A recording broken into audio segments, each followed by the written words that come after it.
Okay. おはようございます。おはようございます。 How are you? I'm great. How are you? Good. Excellent. Good.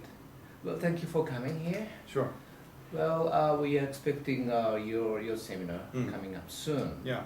And we've been doing it for 4 times already, and they are really expecting you to do the work globally. Fantastic performance. Yeah, right. No problem. Okay, well, would you tell me a bit about what you've been doing here? About, we've been working together for corporate training programs. About 11, 12 years now. Yeah. That's right, Yeah. 11 years. Yeah. It's been quite long. That's right, but it's been fun. Okay. Okay, so people might not know, Right. what exactly you do here, so you can talk about it a Sure. little bit. Yeah. I've been here for 25 years, and the whole time, as you know, I've been doing corporate training. So I've worked with 390 different companies in Japan. 390? Yeah. Oh, that's a lot. In Japan and around Asia Pacific and the Middle East. But my base is Tokyo. Right. And 90% of my training is with Japanese. So I understand pretty much the Japanese mind and how Japanese learn in general. So, I don't waste a lot of time.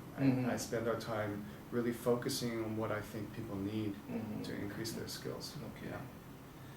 So you also do the training courses in other countries, especially Hong Kong or Singapore. Yeah, a lot in Singapore. How would you compare Japanese business people and those Asian executives? Well, honestly speaking, Japanese are at the bottom in terms of skill for success in business in English. It's not an intelligence issue, of course. It's an issue of style. And Japanese is a very indirect language. So being indirect on a teleconference call doesn't work very well.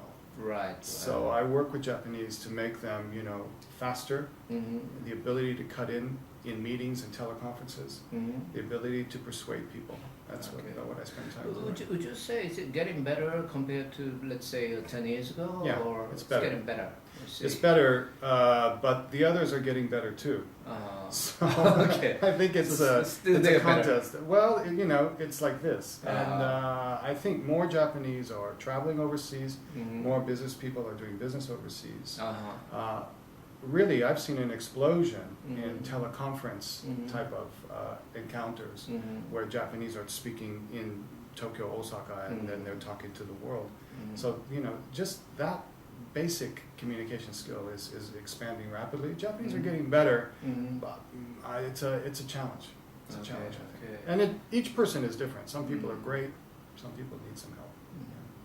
Well, I've been doing this global business skills for over 20 years. Long time. And I feel like this, since maybe 2008 or 9, Japanese people getting more serious about it because of the globalization. Yeah.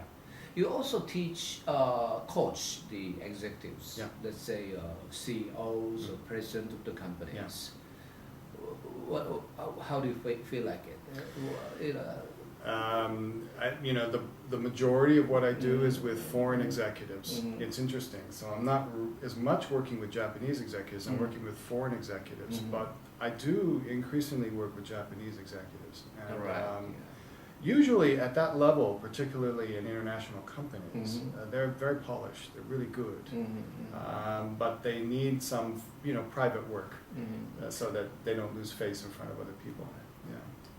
You're a very good media trainer, but people don't know much about media training. Right. Would you tell us a bit about it? Yeah, media training is the skill I've been training for 12 years now. It's anybody who has to go in front of the media has to be coached before. What are you saying? How are you saying it? What happens if unexpected question comes in? And so I work